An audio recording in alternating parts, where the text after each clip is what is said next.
Hi అండి, welcome to my channel. AP ఉద్యోగ పెన్షన్లకు ఉగాది పండుగ సందర్భంగా కొన్ని పెండింగ్ బకాయిలు అయితే పోతున్నాయండి. వాటికి సంబంధించిన లిస్ట్ అయితే రావటం జరిగింది.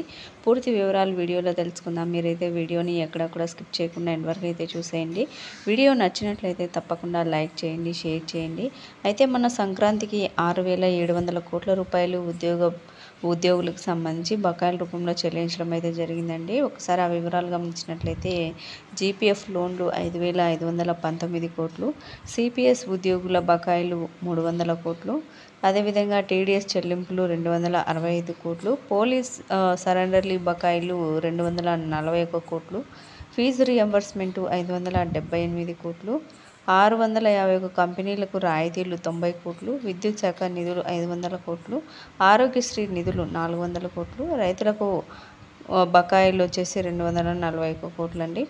ఇక పెండింగ్ బిల్లుల పూర్తి జాబితా గమనించినట్లయితే డిఏ బకాయిలు, డిఆర్ బకాయిలు, మెడికల్ బిల్లులు, జీపీఎఫ్ లోన్లు, ఏపీజీఎల్ఐ లోన్లు, పోలీస్ మరి టీఏ బిల్స్, ఇతర కొన్ని పెండింగ్ బిల్లులు అయితే ఉన్నాయండి.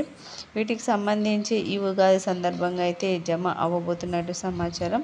అయితే ముఖ్యంగా 2023 జూలై 1 నుంచి 12వ పీఆర్సీ అమలు అవ్వాల్సి ఉన్నప్పటికీ కూడా ఇప్పటి వరకు ఎటువంటి చర్యలు చేపట్టలేదండి.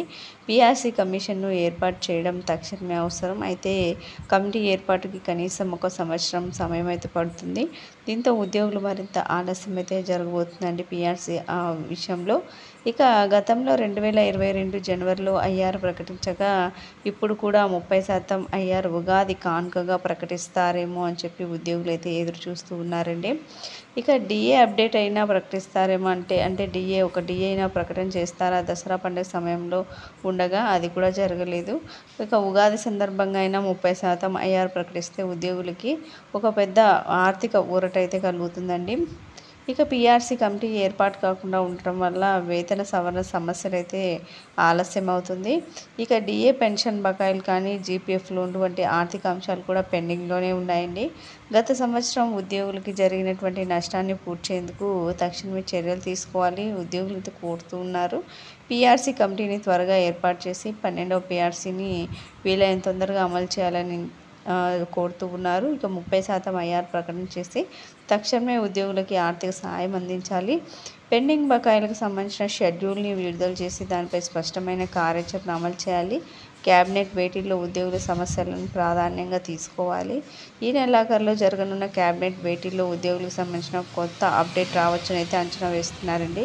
ఉగాది సందర్భంగా 30% ఐఆర్ ప్రకటించడం ద్వారా ఉద్యోగులకు ఒక సూపర్ గుడ్ న్యూస్ అందించే అవకాశం అయితే ఉంటుంది. ఖచ్చితంగా అయితే పెండింగ్ బకాయిలు ఉగాది సందర్భంగా కొన్ని అయితే జమ కాబోతున్నాయండి. ముఖ్యంగా ఉద్యోగులకి సంబంధించి ఎస్ఎల్స్ కానీ, అదేవిధంగా ఏపీజీఎల్ఐకి సంబంధించి ఇలాంటి కొన్ని పెండింగ్ బిల్లులు అయితే జమ అయ్యే అవకాశాలు అయితే ఉన్నట్టు సమాచారం అండి. ఉగాది సందర్భంగా అదేవిధంగా ఐఆర్ ప్రకటన కూడా జరగవచ్చు.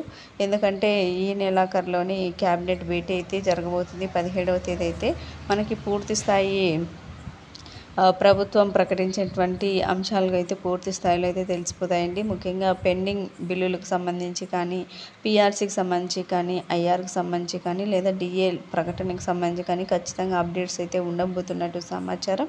అయితే వీటికి సంబంధించి ఖచ్చితంగా ఒకసారి స్వయంగా సీఎం చంద్రబాబు గారు ఉద్యోగ సంఘాలతో అయితే స్వయంగా భేటీ అయి కొన్ని నిర్ణయాలు కూడా తీసుకొని ఉన్నట్టు సమాచారం అయితే రావటం జరిగిందండి. తొందరలోనే ఉద్యోగ సంఘాలతో సీఎం చంద్రబాబు గారు అయితే భేటీ కానున్నారు. ఖచ్చితంగా ఈ ఉగాది సందర్భంగా అయితే ఖచ్చితంగా పెండింగ్ బకాయిలు 30% ఐఆర్ ప్రకటన అయితే ఉండబోతున్నట్టు సమాచారం అండి. మీకు వీడియో నచ్చినట్లయితే తప్పకుండా లైక్ చేయండి, షేర్ చేయండి. ఇలాంటి ఇంట్రెస్టింగ్ అప్డేట్స్ కోసం మన ఛానల్ని సబ్స్క్రైబ్ చేసుకోండి. Thank you.